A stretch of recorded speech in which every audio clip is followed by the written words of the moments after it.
Thank you very much for coming to this enlightening class. Um, Again, my colleagues today, we're going to be talking about immigration. This is an important topic because I'm an immigrant. I moved to this country about 10 years. It's going to be 10 years this year.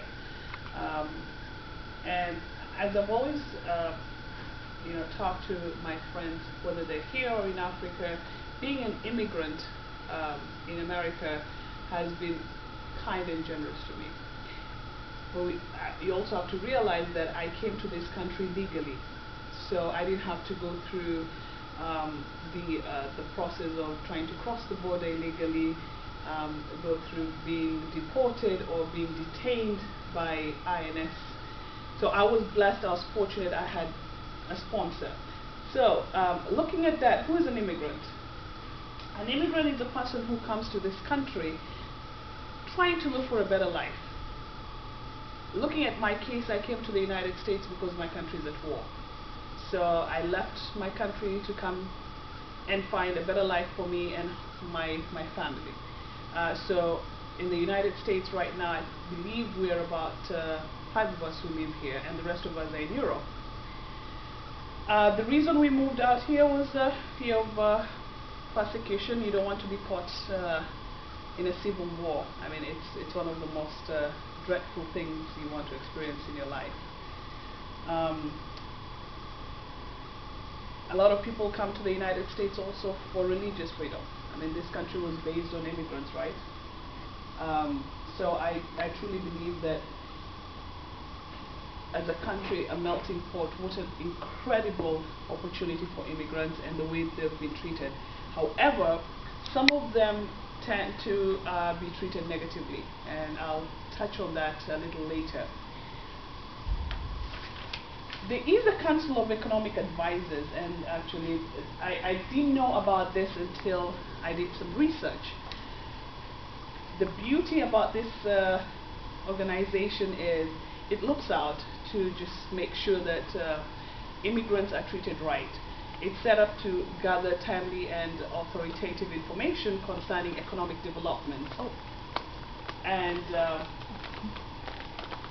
they report to the president on a monthly basis, letting the president know what is happening when it comes to immigration and our borders.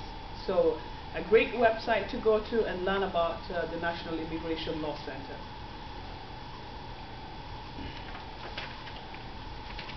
Another interesting subject that I found out while I was doing my research was how much immigrants contribute.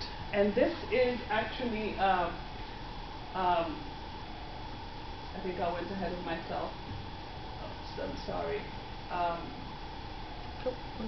How much do immigrants contribute? We know that a lot of immigrants who are here legally do pay their taxes, but there are also immigrants who are not here legally, and so they use false social security cards. They pay taxes up to about 57.8 billion. That they can't actually claim back.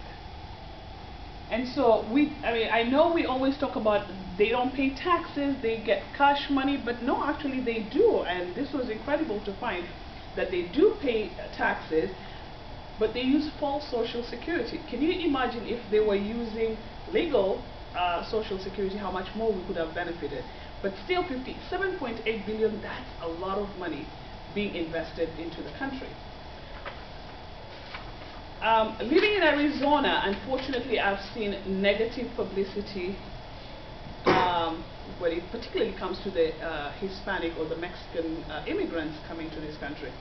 And I think the saddest quote that I read and I disagreed with was our Sheriff Joe Arpaio saying that he was not going to stop what he's been doing, harassing immigrants and picking on them pretty much. And he says he's aiming at illegal immigrants, but what is the percentage of illegal immigrants in Arizona, and what is the percentage of Mexicans who are legal in this country? So that means if you're a Mexican, you have to carry your passport, your ID, to prove, So I think it's racial profiling, and I don't agree with that. And he doesn't really care what the president or the attorney general has to say about this. And I think this is something that is outrageous, and people need to bring this to an end. I love this country because we elect our officials, and we can make a decision on not having them, hopefully in the next couple of years. So I'm looking forward to the day Sheriff Opaya can sit down with immigrants and sort this out. A great movie, I'll suggest to everybody. This will give you an insight on what immigrants, particularly Mexicans, do in this country. And a day without Mexicans, the estimate is we might lose a lot of money, millions by the way, for what they do. Generally, if you look at the jobs they do, they're laborers. And these are jobs that a lot of Americans don't want to do. So I personally don't see why we can't let them work, make money, and try and support their families. I do understand, coming from poverty, what it means to try and make ends meet and try to, look for a better life for your family. So I empathize with the situation.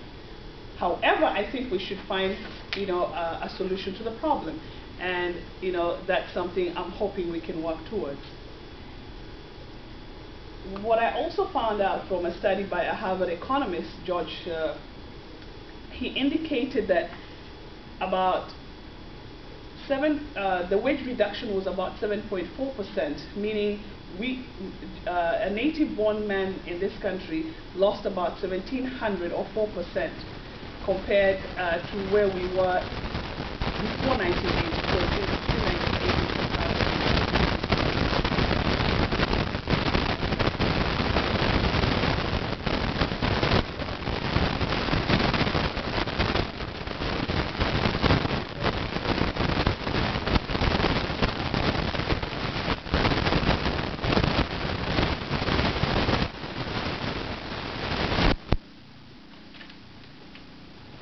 As a resolution to the problem, I believe that immigrants are people who are trying to look for a better job.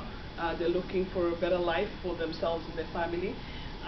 Again, as they say, they're human beings. They're not illegal. I don't think there's anybody illegal in this world, right? We're all human beings, and we need to be empathetic to people who are less fortunate compared to us.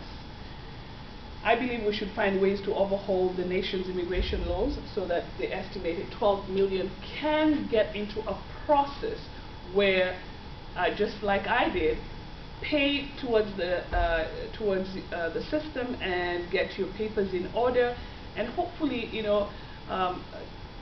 get to a place where you can apply for your citizenship. My husband is now applying for his citizenship. Hopefully, in the next few months, he'll be a naturalized citizen. I think that is the way to make this work for the 12 million, while we're trying to figure out how we can secure our borders, because we always want to make sure our borders are secured. Any questions, any thoughts on how we can do this?